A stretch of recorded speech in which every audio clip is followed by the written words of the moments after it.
So first, for some definitions.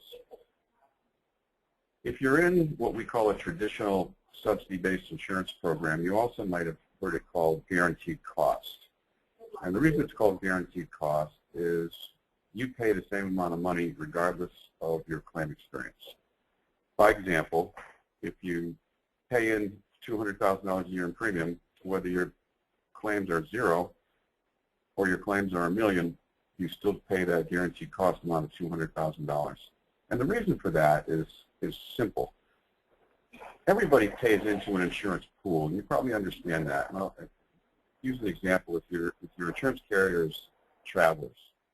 Travelers has a portfolio of companies that are all of a certain size and all of a certain industry. So let's say you're a manufacturer, and Travelers has 1,000 manufacturers in that portfolio.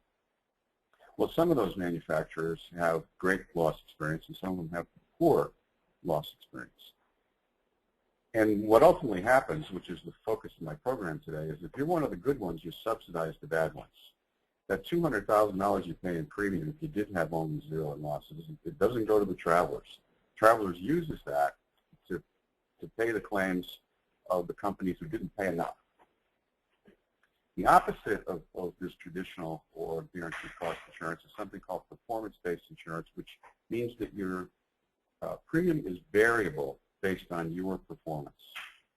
So if you have a great year, you get money back. If you have a really poor year, you might actually pay more than guaranteed cost.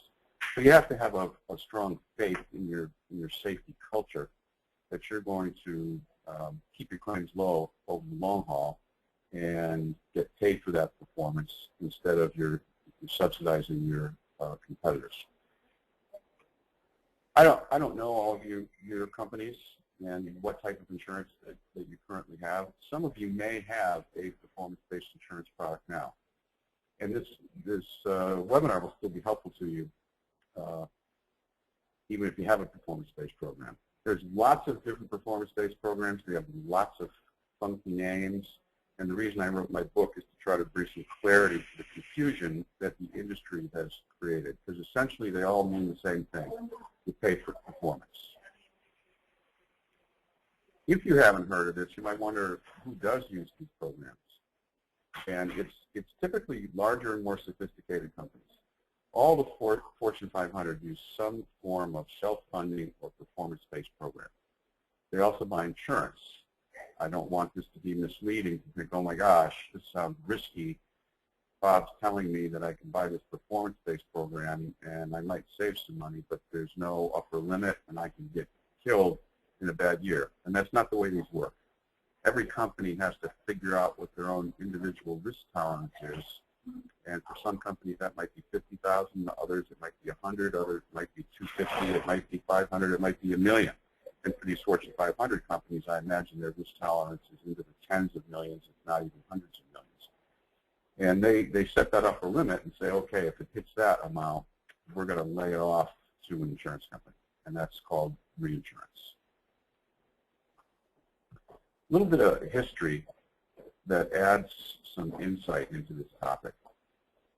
You've probably heard of Lloyd's of London and might not have known that it was based on a man's coffee house in 1688 down on the docks where all the ship owners would get together at Edward Lloyd's Coffee House. Once their cargo started to get to high levels of value, they thought to themselves, wow, if my ship goes down, I could lose everything. How can we prevent that from happening? And what they decided to do was share risk.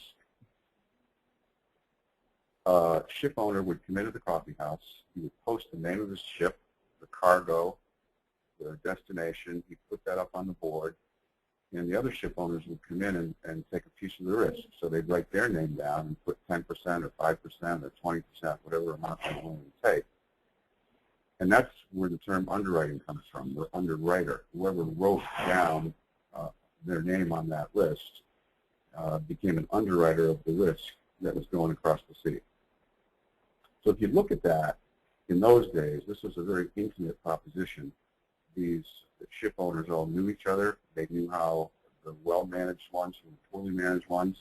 And when they put those names up, I'm sure that the majority of the underwriters went to the guys that were most respected. I asked this next question rhetorically: is there anyone who knows the names of all the companies that they currently share with risk? And obviously you don't. I used that example earlier when you're in a traveler's pool with thousands of others. You have no idea how they got into that pool, whether they're the good ones, whether they care about their people, whether they care about the claims that come out of their company. And that's something that we're going to emphasize here, is you really need to know that to benefit from performance-based insurance. These two go hand in hand. You cannot enter, or you can't enter confidently into a performance-based insurance program without a safety culture, a very strong safety culture, because you're not going to have the confidence that you're always going to stay within the bounds of the program and not get into that excess premium area.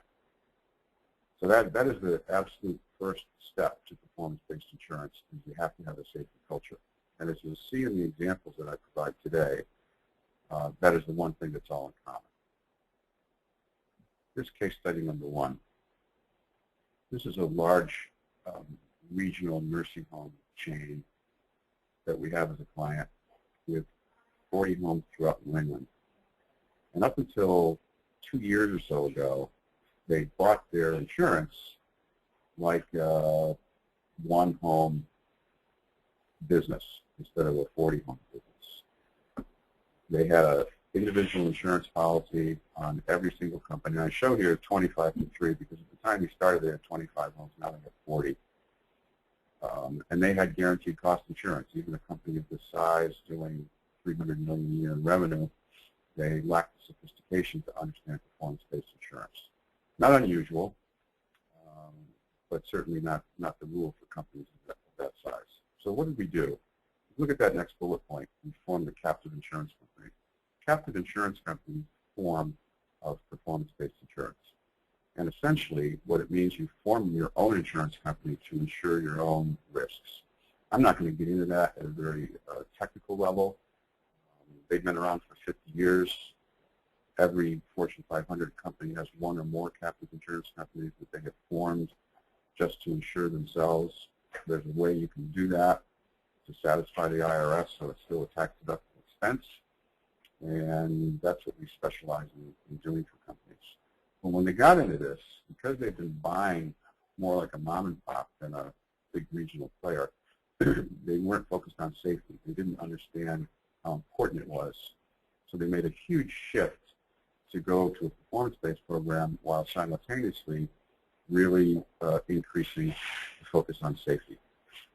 And originally, this resulted in a 30% return on their insurance investment.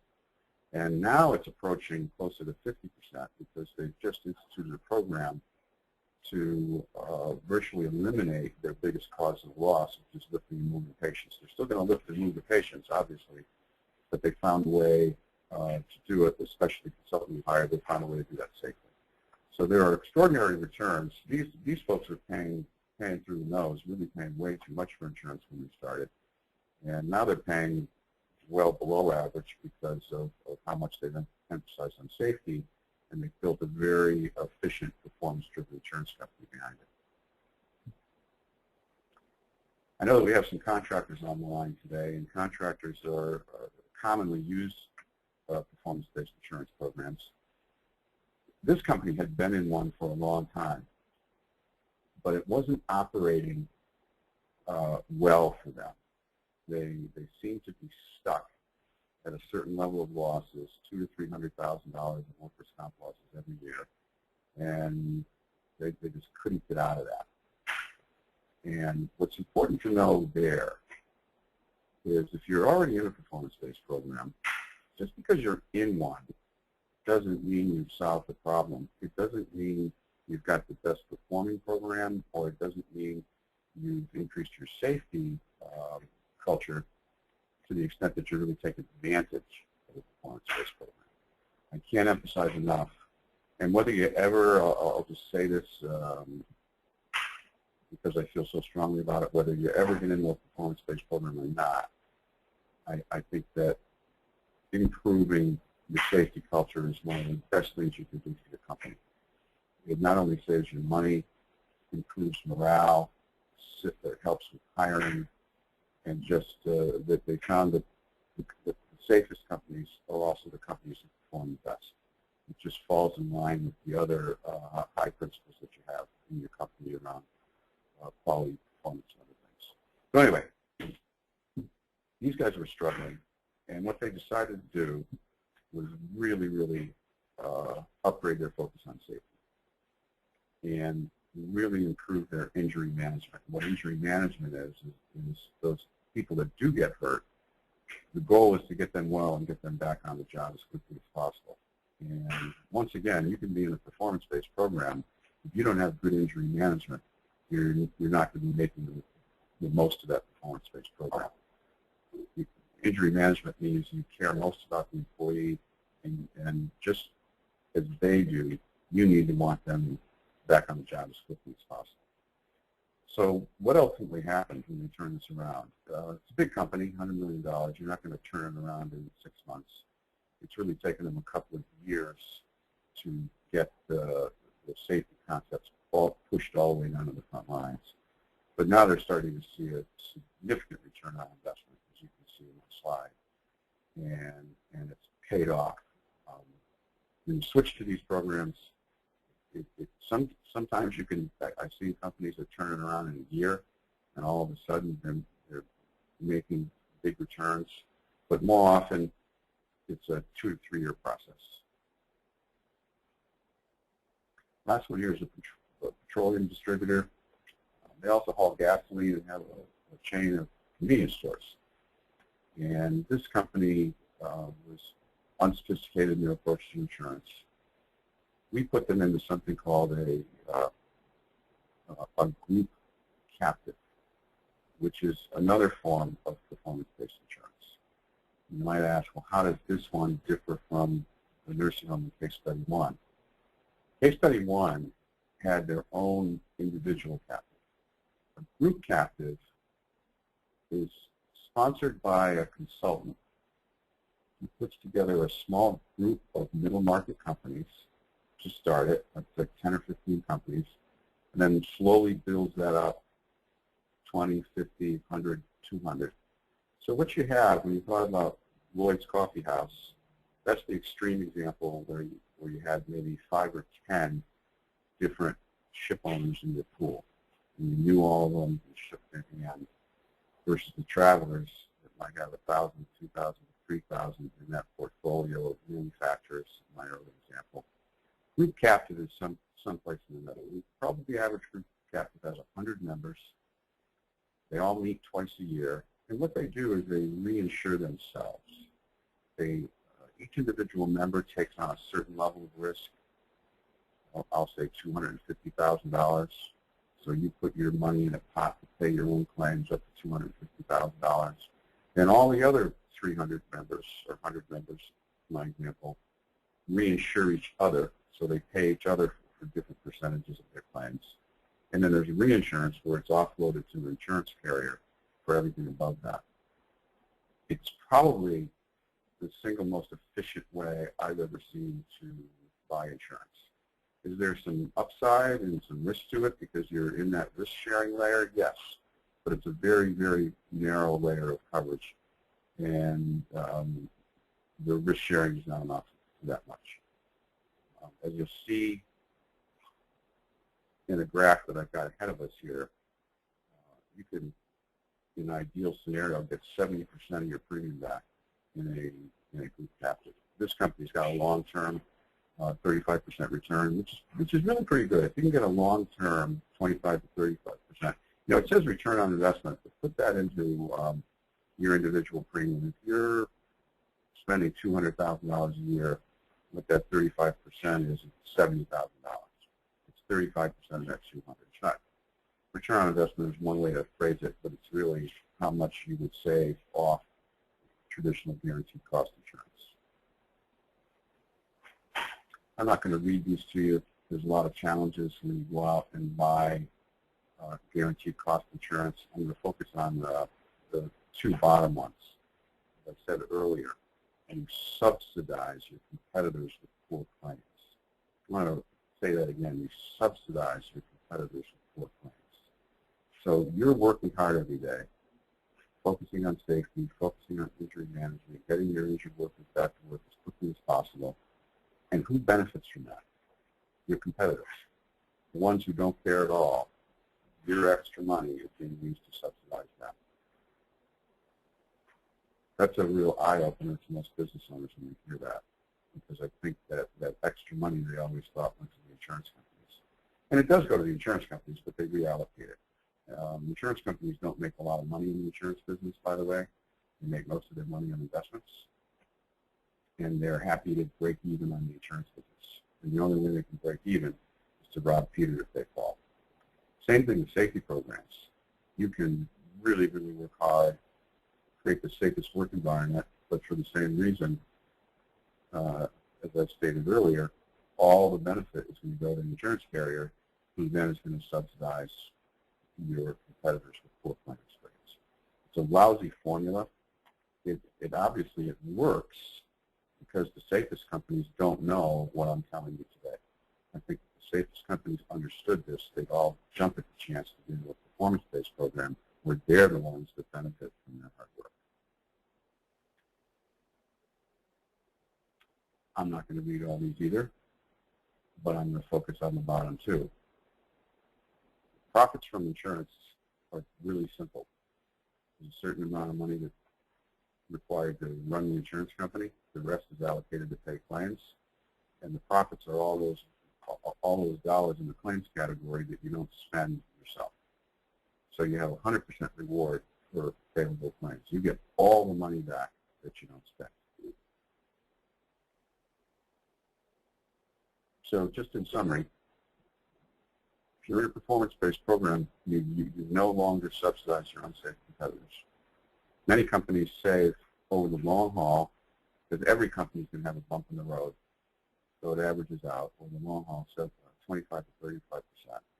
And as I've seen with my clients in individual years, they've saved as much as 50%. I've seen companies save as much as 70% in an individual year when they've just had an extraordinarily low level of losses. But as business owners, you know you don't make decisions based on the extreme example. You make decisions based on the average. And if you really get it with safety, at 25 to 35 is a pretty good number to rely on. This is just a comparison between what you have now and what you could have if you're not already in this. I go to the very bottom of the second column, which is something that we haven't talked about. Typically, when you get into a performance-based program, you realize that the price of your insurance isn't based on going out to bid. It's based on your own individual performance. That's where the money is. The money is those claim dollars that have been allocated for you to spend, and if you don't spend them, they're all yours. Going out to bid can be a very time-consuming and stressful process, and I found that most of my clients are very happy to eliminate that from their life forever. Also, if you go to the third from the bottom, full control of your insurance destiny. What does that mean? If those of you on the line have been insurance buyers for a long time, you know that it's a cyclical business. Business insurance goes up and down, what we call soft markets and hard markets. And you can be sitting in your chair one day and paying $200,000, and your broker can come in the next day and tell you it's $300,000 or even more. I've had clients with 300% rate increases in given years. And sometimes it breaks the back of the business and puts them close to going out of business. You've completely lost control and you're subject to the marketplace. And that is gone when you get into pay for performance, because your annual premium is based on your own individual client experience and no one else's. So this thing is all about control. And I think when you look at traditional insurance, you've completely given up control. You have no idea what the insurance company is going to deliver to you. And you're told that because you had good loss experience, your premium went down. You have some incremental impact, but most of the impact is maintained by the insurance company and then used to subsidize your competitors.